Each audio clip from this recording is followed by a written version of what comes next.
welcome to this very special edition of the KJ Masterclass Live, the show which ensures that you profit from your time spent here with experts, either through their industry insights, information, or simply learning from them. And today we have Dr. Satya Sardonicus, a chiropractor and expert in the neurobiology of stress, and she's the creator of NeuroFascial Flow Method. Welcome to the show, Dr. Satya. Thank you so much. We're really happy to be here. You are welcome. Welcome to the show. Welcome to India in this online form. I And love it. I'm sure not just in India, but a lot of people across the globe will benefit from what we are going to talk right now. We'll understand from you everything about healing beyond traditional medicine, a lot of other options that you talk about. But before that, let's understand a bit about you, Dr. Satya, a bit about your background, your journey, so that people know a bit more about who they are listening to. Sure, happy to share. So, I am the first of 6 kids in a family full of holistic healthcare providers.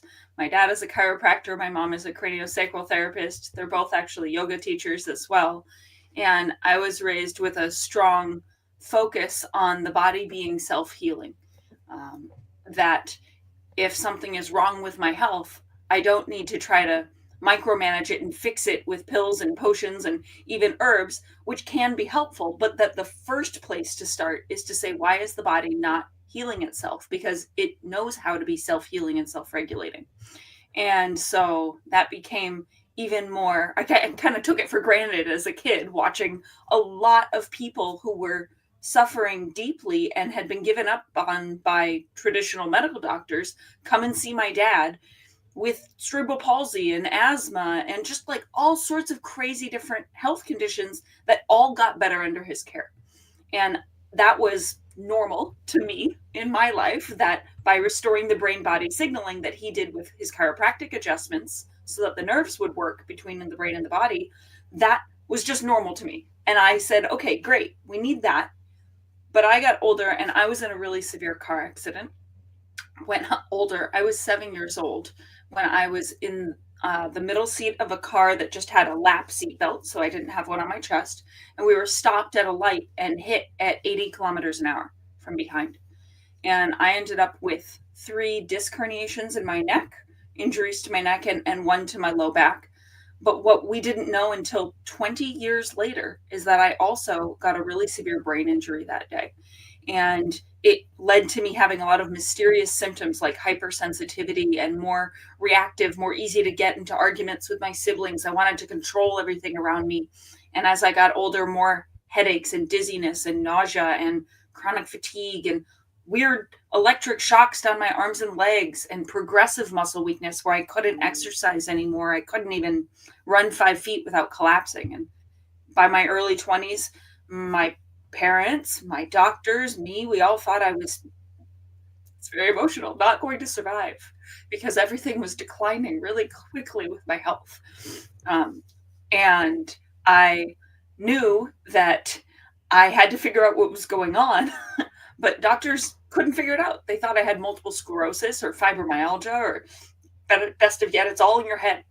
And it wasn't until I had an MRI where I was sitting up instead of laying down when I was 26 years old, where they said, oh, actually your brain is sticking out the base of your skull a little bit. And they wanted to do surgery. And I looked at the outcomes because I already knew I was most of the way through my doctoral program at the time. So I knew how to look at medical literature, and I researched the outcomes, which sometimes give some alleviation of symptoms, but then tends to just continue to get worse. And there's always major risks with surgery near your brain and some of it to your brain. So I figured out, how can I accomplish the same things mechanically they're trying to do without surgery, using different kinds of non-invasive bodywork therapies from osteopathy, chiropractic, etc. But I also at the same time was taking care of kids with autism, dyslexia, schizophrenia, like neurosensory, neurological processing issues. And I said, oh, they have a lot of the same symptoms I do.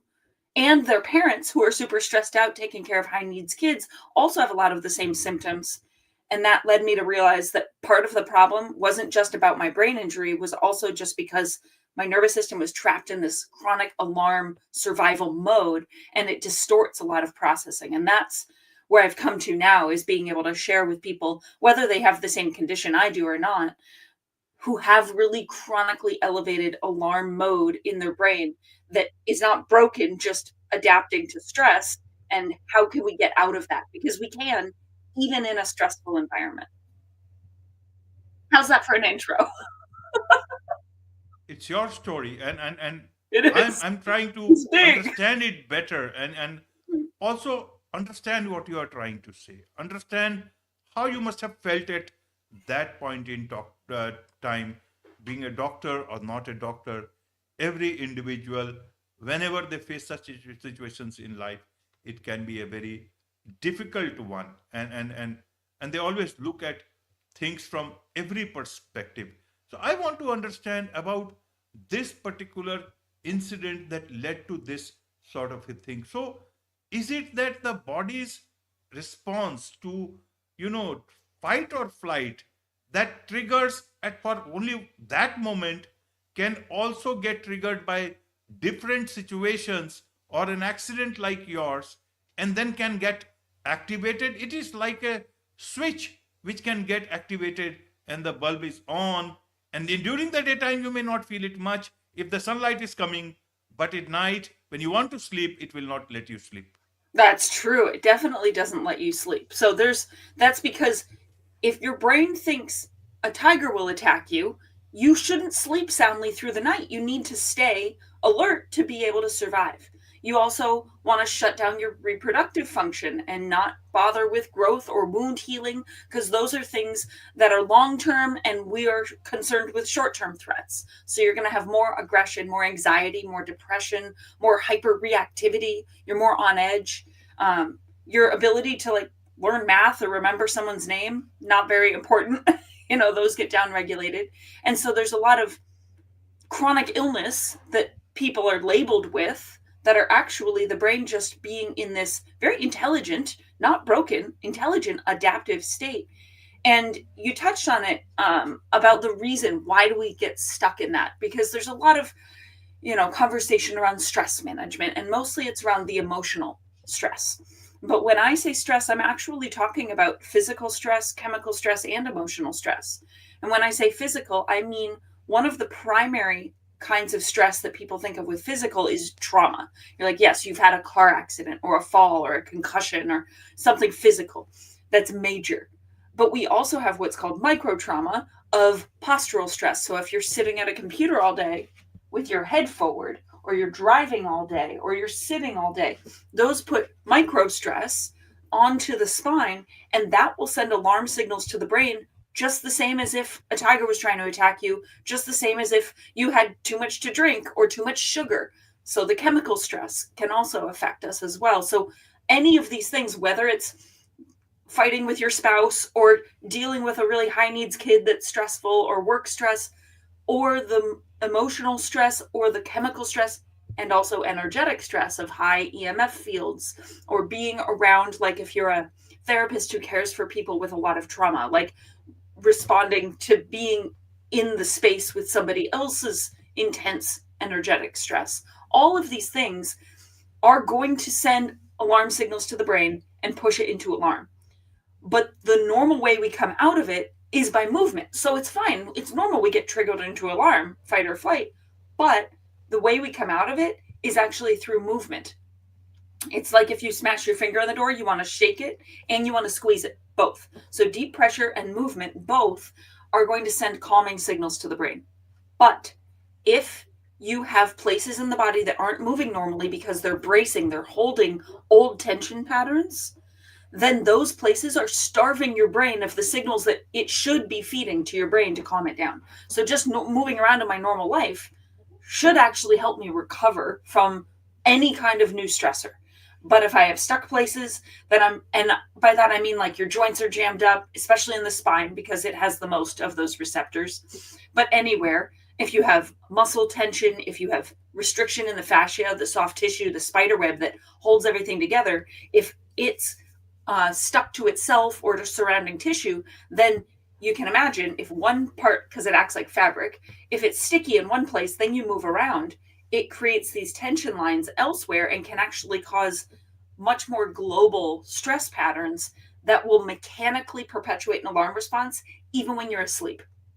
24 hours a day, even if nothing emotionally ever stressed you out, and you had the perfect diet, and you had wonderful friends and family, and you feel on track with your sense of purpose in your life, but you have places in the body that are not moving, articulating fluidly, then your brain is starving for the signals, and instead it's sending alarm signals. So it's kind of a 1-2 punch.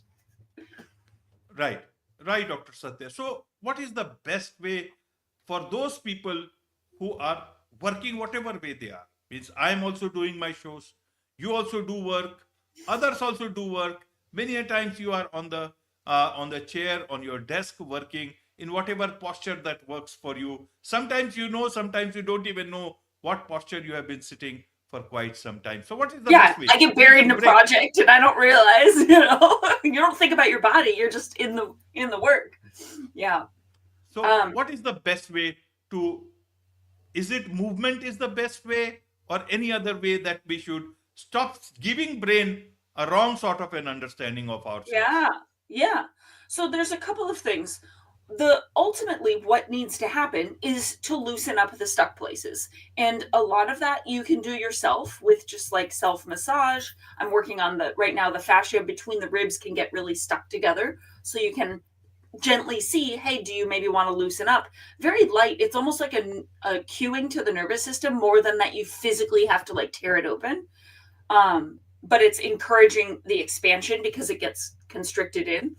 But what I will say is that often, because it has a protective mechanism in the fascia, often if you try to go get a massage or see a chiropractor to loosen the joints, or you try to loosen up the stick places, stuck stuck places, what can happen is it can actually trigger more alarm if the body doesn't feel prepared to let it go, because sometimes those stuck places are acting like, you put a cast on a broken arm. Well, your body will splint itself with the fascia because of its strong protective function. If you try to loosen it, sometimes the body says, no, I need that tight because I don't feel safe, because I'm in alarm mode. And so what can be really helpful in those times, because most kinds of body work actually can trigger this nervous system response, is to start with helping the nervous system feel safe by feeding it extra of the signals it's starving for, from using deep pressure or movement. And so I really like using deep pressure because even if I was in like chronic pain, can't move, like bed really severe, or also if I'm busy at work and I don't have time to go exercise a bunch, you can do these, I call them squeeze hugs, because I'm not massaging, I'm not using my fingertips, I'm using the palm of my hand to just give, you can try it right now if you want, give some deep pressure. And you can see, even as I've started to do this, my voice tone dropped and slowed down. I didn't do that on purpose. I was getting excited and all in my buzziness, but this is how fast the nervous system actually responds to getting extra signals.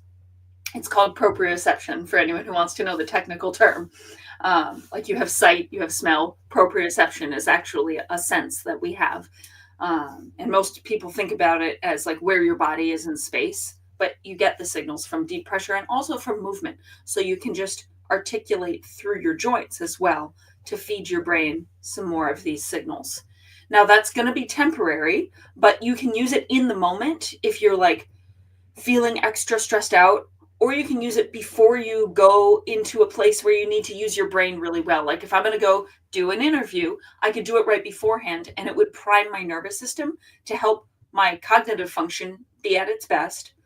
But you can also use it before and after you try to do fascia release or see a chiropractor to loosen the joints, because it will help create change receptivity in the system. And then you do it afterward, and it helps integrate so your brain makes a new set point of its identity of what's normal in the body, so that you're not doing the same thing over and over and over again.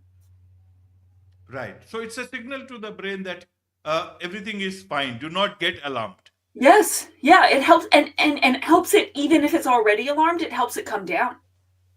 And it's temporary. You need to loosen whatever places are stuck in the body.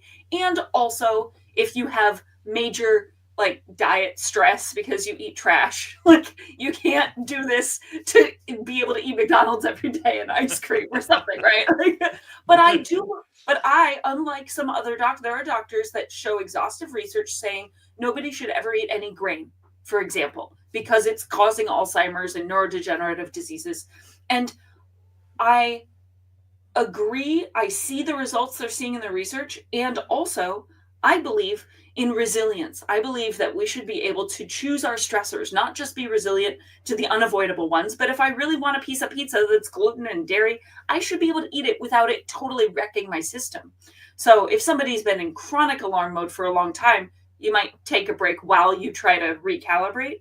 But ultimately, I still think that we should be able to enjoy our lives in ways that we choose and handle stressors. It's not like I'm going to tell a new mom, hey, don't have the mechanical stress of bending over your baby and waking up in the night to feed them. Like, you're going to have the stressors. So my goal is always how do we become more resilient to those stressors? And this structural approach through how the body talks to the nervous system has been a really powerful foundation for not only for me, but for thousands of people all over the world now, in our online platforms and in people who've come to see me. It's really cool. Right, right. And so let's come to this whole, neurofacial flow method. And you talk about your situation that you used it to save your own life. You created this system. Is it about taking care of the chronic problems that one can have? It is, in that NeuroFascial Flow Method is designed to help get your brain back into self-healing mode. So everybody's living on some spectrum between 0, dead, and awesome, 100. Okay? And symptoms are about 50 and lower. This is qualitative, not quantitative. This is just a concept. But there's no definition of health that is exclusively the lack of pain and symptoms. So I'm really more interested in how do we get you to your optimum, the upper half of that. However, when people are stuck in the lower half, which is the only place most doctors can help, even holistic doctors, most of them are trying to say, take this medication or this herb or do this red light therapy or this specific yoga posture for this symptom, right? Which is different than just practicing yoga for your well-being. There's a lot of even therapies and methods that are based in this innate intelligence and foundation of supporting the internal function that have been distorted and used to treat symptoms, like acupuncture needle put in this muscle to try to make it stop spasming is different than acupuncture to regulate your system. So where was I going with that? The point of NeuroFascial Flow Method is to be able to help your body heal itself.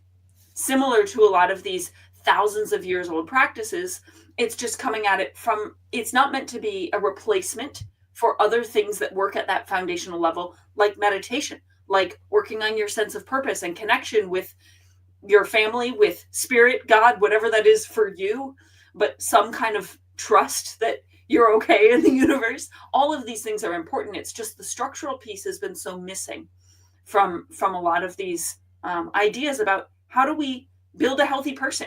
You know, if you have a house plant that's not doing well in the closet and you take it out and put it in the sun and it doesn't thrive, that doesn't mean it didn't need sun. It just also needs water. It also needs you to give it nutrients. And so when I think about the checklist of building a healthy person, that's the place I start, no matter where somebody is, if they have severe chronic illness or if they just feel not their best, they feel like they're not really fully living their life and expressing who they are in the world.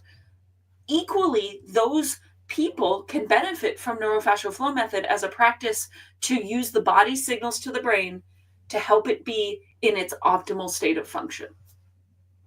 Right, right, Dr. Satya. So your mission is to give people greater control to overcome chronic illness by working with their body's inherent self-healing ability instead of micromanaging systems. So help us symptoms. Help us understand this part. What is self-healing? Uh, is the body capable? We all know body is capable, but then how is self-healing good and self-medication bad? Help us understand from a layman's perspective. Sure, although I don't think I would say good or bad. If I break my ankle, crutches are appropriate. And I am not against all medication in any stretch. It's just that I think medication and surgery should be the last two options, not the first two. And so it's more about the order of operations.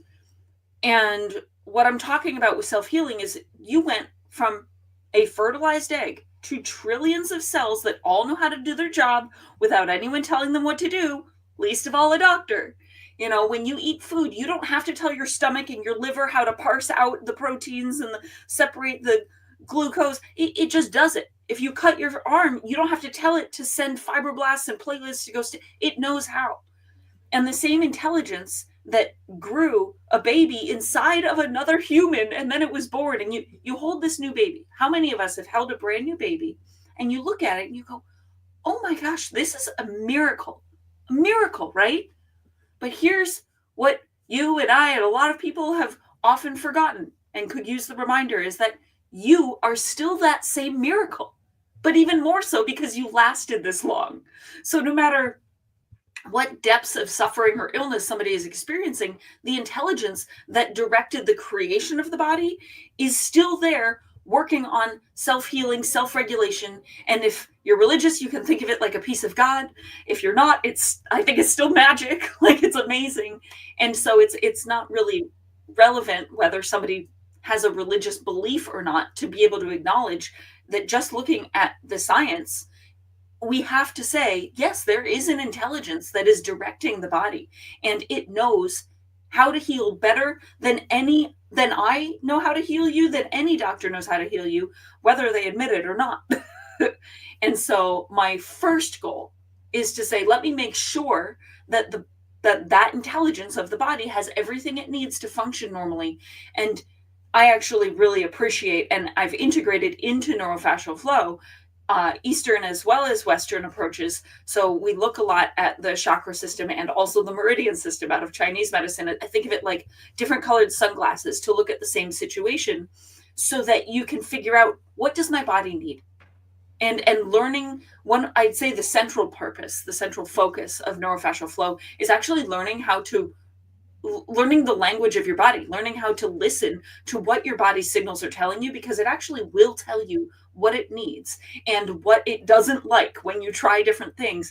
And there's ways that you can physically feel what your nervous system and your energetic being are telling you. And the better you learn to communicate and to listen to your body, then it can direct what you need and help you not only elevate out of chronic illness, but live a more expansive, expressive life. Absolutely. So let's look at the whole system of medicine, also the way it has come up. It's come up naturally a bit here and there. We can say that some bit of market has also entered. But as a patient, earlier we used to go whatever was available in those old days. Even if we look at it from an India point of view, all those Veds and all those healers and all, and whatever with those traditional medicines that we had in the form that was there, that used to work, that was natural. And now with new advent of new medicines, everybody wants to get cured, especially when it's painful. And then you go to the doctor, and the surgery, of its importance in its own way, which has come up. Well, many people say this. Sure, if I'm in a life-threatening situation, I, God forbid, break my head open, like, take me to the emergency room. But outside of that, I don't think modern medicine has a place outside of the emergency room, to be honest. You can't medicate your way back to optimum health. It's not possible. And there's so many side effects. And if I need something to save my life in this moment, I'll tell you, some of my best patients over the years have actually been emergency room doctors, because they know exactly where their job ends and where mine begins. Because holistic health that actually focuses on how to make someone well, like, there's a quote that I'm going to butcher because I don't remember it precisely, but it goes something like, Western medicine is the study of what makes a man sick.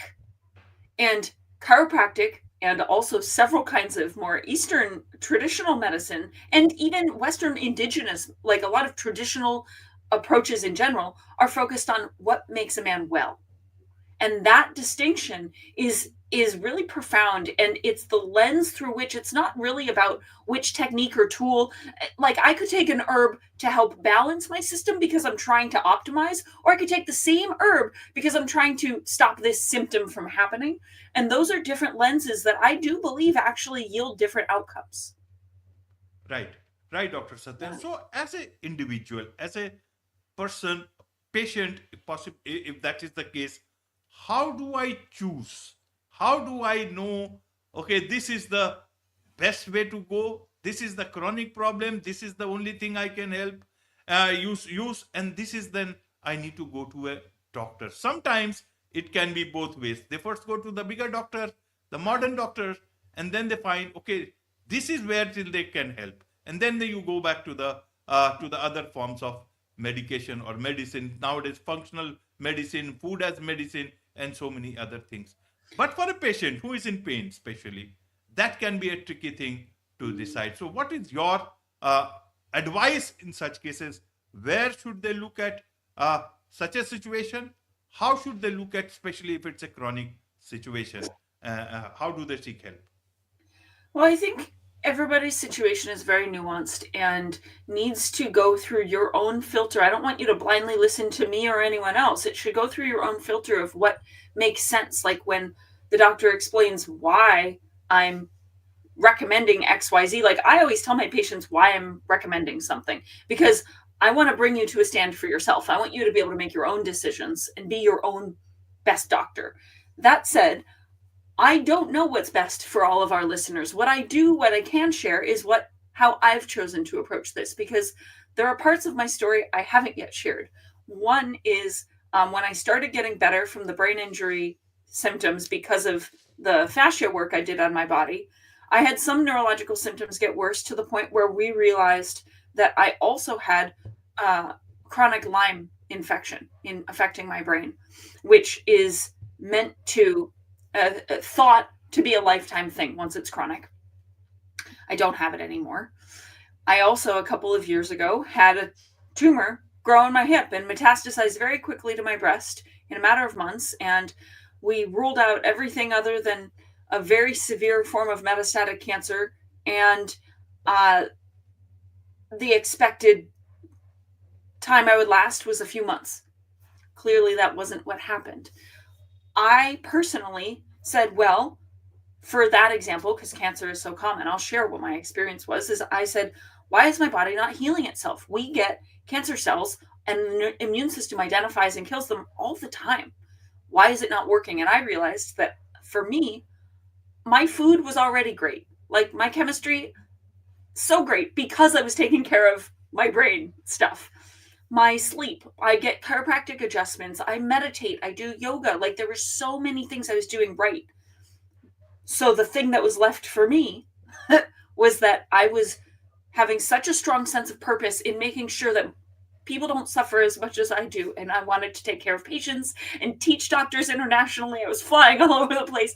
I was just in go, push, do, accomplish mode so much I wasn't being enough. And I chose to say, well, I'm not going to treat the tumor because I think it's a symptom of my body not working normally. And if they think I'm going to die within 2 months anyway, even with treatment, why would I do that? Very personal choice, not saying this is what someone else needs to do. But I closed my clinic in January of 2020, arguably the best possible time to close, and focused on shifting my mental habits from doing to being. And it took a lot of effort, but within 3 weeks, both tumors started to shrink. And I will share before that, I didn't want to just abandon my patients and close my clinic right away. So I spent 2 months still taking care of people, but taking a bunch of different supplements, especially high dose vitamin C. I relied on herbs, which stopped the growth of both tumors, which I was already told wouldn't be possible without Western medicine. So that happened because I have a very strong knowing. It's not even a faith. It's a knowing because of how I was raised that my body can heal itself. And if you can come at it from that perspective and say, what is my, not how do I deal with the symptom? Like how do I fight the Lyme infection or how do I fight the cancer tumor? Instead of that, I've said, why is my body not healing itself and regulating normally, and what does it need? What physical, chemical, emotional, spirit imbalance, like all of the things that could affect the body's ability to heal itself, what do I need in the foundation? And I do that first. And other people might say, well, that sounds so life-threatening, the cancer example, that maybe I want to do that at the same time that I do Western medicine. Okay, that's a valid choice. That's often what I'll tell people is whatever crutches you're using, whether it's medication or Western medicine or whatever, like if I'm bleeding out actively, like I'm going to the emergency room, 100%, no, like that's what I'm doing. But beyond that, I choose to at least do it concurrently if I don't do the foundational first. But usually I do the foundational first and just use whatever crutches I need. Like if that means eating willow bark because of the pain relief, or doing extra proprioceptive squeezes because that's also pain relief, actually. I prefer to use methods that are not going to cause me harm, you know, but if I need some medication, I need a medication, but I hope it's temporary, and my whole goal is to get off of it, is to not need it. So working on that foundation, I think, is crucial, and figuring out what it is for you, because it's different for different people. Not everybody has the same, we name illnesses, which makes us think there's a cure, but it's often very different for different people why you are having dis-ease. I put a hyphen in there, which I pulled from chiropractic philosophy, that it's not a disease. It's not an entity that jumped out and got you. It's dis-ease. It's imbalance. And figuring out how to restore that balance is really, really important ultimately. And you just do whatever you need to do to keep yourself alive and functional and feeling human long enough to do that process. Wonderful, wonderful. So people have to take care of the brain and keep on passing the right signals to it, so that it always feels happy. It always feels that it needs to cure itself. Yeah, I wouldn't say happy, because it's okay to feel pain, right? It's not actually about being in no pain. It's about feeling functional, and it's about actually being able to feel everything. So you can't numb only from pain. If you can't selectively numb. So if you numb your senses with medication, with alcohol, with marijuana, with whatever, with playing video games, like if you're numbing yourself, you're also numbing from joy. You're numbing from the full experience of life. There's a book that I read years ago that really deeply impacted me, by actually an Indian woman. Her name is Anita Moorjani. She wrote a book called Dying to Be Me. Have you read it? I haven't read it, but I've heard about so the author as well as the It's book. a remarkable story. She had stage 4 lymphoma and lemon-sized tumors all over her head and neck. She went into a coma. Doctors told her family to say goodbye, multiple organ failure. And she, I believe, is like the fastest recorded case of remission in history. Within 1 week, all her biopsies were negative. Doctors didn't believe it, and they still made her do chemotherapy. And she didn't even have side effects to very toxic chemotherapy. And so she wrote this book about her experience. And one of the things that really stuck with me that she shared was that emotions are very similar to light refracting through a prism. When white light refracts through a prism, it refracts into all of the colors of the visible light spectrum. And when God refracts through a human, it refracts into all of the rich emotional experiences that we can have. And saying that anger is bad, or sadness is bad, or pain is bad, is like saying orange is bad. It's not bad. And I think there's a lot to be said for, resilience isn't about resistance to stress or rigidity. It's actually about being able to flow into all sorts of different experiences, but come back to center unharmed and not stay stuck in those experiences. So it's really about helping the brain feel safe enough to experience the full richness of life, even if that means sometimes feeling pain or sadness. Right. And do we need to tell the brain that I am feeling pain, or the brain will itself come to know? Even if there is very less pain or no pain almost, but the brain will understand that there is something that needs to be taken care of. The brain absolutely knows when there's alarm signals. So there's this is a little bit more technical, but there are alarm signals that go to the brain called nociception, Nociception, nociception. It's kind of like the opposite of proprioception. So nociception, sometimes, like even on my medical board exams, they called it pain, but it's actually not. Pain is the interpretation of the signals. You can even argue pain's an emotion. This is why different people have different pain thresholds. They'll experience pain very differently. And even at the same person on different days might experience pain really differently. Because the nociception alarm signals go to the brain. Your brain knows when there's nociception coming in, even if it doesn't result in you feeling pain. So proprioception actually goes faster, and it wins. So you have nociceptive alarm signals, and proprioception counteracts it.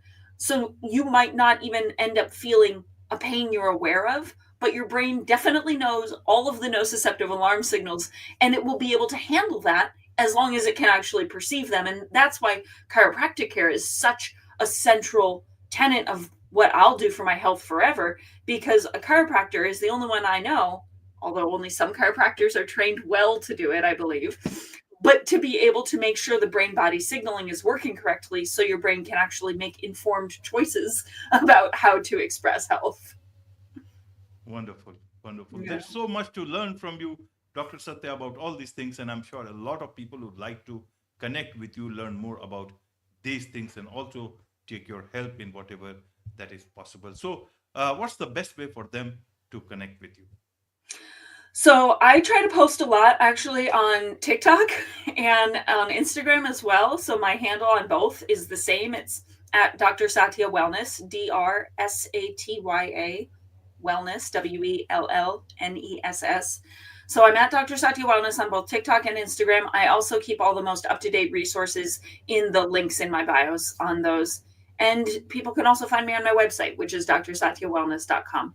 It's absolutely my mission to put the power of healing back into your hands, into everybody's hands, because I don't think that any doctor is smarter than the doctor that is inside of you. And if you don't know how to access it because nobody taught you, that breaks my heart. I was lucky enough to be raised in a family full of holistic healers who taught me these things, and I'm doing my absolute best to make this information more accessible to everybody out there in the world as well.